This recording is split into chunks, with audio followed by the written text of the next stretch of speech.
d'étudiants qui pourront passer de la première à la deuxième année, donc plus de concurrence plus tard. Et ils redoutent aussi que les patients aillent faire leurs prothèses directement chez les prothésistes, sans passer par les dentistes. Oui, alors c'est une des conséquences de la déréglementation qui, à mon avis, est dangereuse si elle est massive, mais qui est nécessaire, mais doit être ciblée. C'est que vous ouvrez cette profession à plus de personnes qui sont moins formées. Cette ouverture permet une baisse des prix incontestable, mais une différence de qualité de service, ce qui pose un problème de société. C'est-à-dire qu'est-ce qu'on veut demain être dans une société où vous avez des services, que ce soit des services de soins dentaires ou d'autres, donnés par des personnes moins formées, mais à des prix plus bas, donc qui seront pour une population plus Pourquoi défavorisée. être moins formé? Parce qu'on ouvre un peu le numerus clausus et le nombre d'étudiants qui passeraient. Je ne sais pas si vous connaissez le prix de formation d'un dentiste, c'est 30 000 € par an. Il est clair que si vous ouvrez la profession et si vous augmentez le nombre de dentistes, on peut penser que le niveau de formation ne sera pas le même, étant donné les contraintes budgétaires qu'on peut avoir.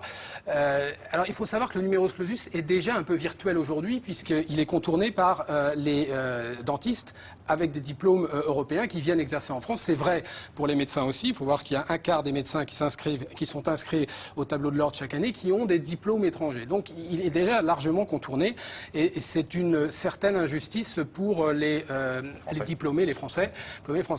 Donc, voilà, c'est à cette menace d'ouvrir le cahier, sachant que vous avez, si vous ouvrez, c'est comme pour les taxis, il va falloir dédommager une partie de ces médecins, de ces dentistes qui ont constitué. Si vous augmentez le nombre de taxis, vous augmentez pas le risque d'accident. Ils sont pas moins compétents, ceux qui arrivent les taxis. En dentaire, si vous augmentez le nombre d'étudiants formés, on peut espérer qu'ils seront aussi bien formés que les autres. Il y en aura juste un peu plus. C'est une réserve qu'il faut avoir. Sous cette réserve-là, ça peut être acceptable. Le grand public voit souvent d'un assez mauvais œil ces manifestations et ces grèves de professions libérales médicales.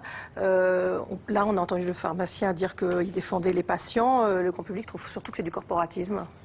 Oui, ce sont des grèves qui sont de nature corporatiste, mais là, sur ce sujet-là, les pharmaciens ont un point qui est que finalement vous allez fragiliser, en ouvrant le marché, vous allez entraîner une baisse des prix sur le court terme. C'est quasiment mécanique, avec une concurrence accrue. Vous allez avoir une hausse de la demande, c'est-à-dire qu'il y aura plus de consommation de biens d'automédication, mais vous allez avoir une fragilisation de la filière de distribution des médicaments.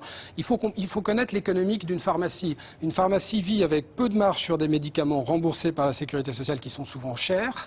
On est à 6% de marge sur un médicament, sur la DMLA à 800 €, mais avec des marges qui sont plus importantes sur les produits non remboursables, ce qu'on appelle les produits OTC, qui va avec des marges qui vont de 20 à 50%. Donc si vous enlevez du marché de monopole ces produits à forte marge, mais vous mettez par terre le modèle économique des pharmacies.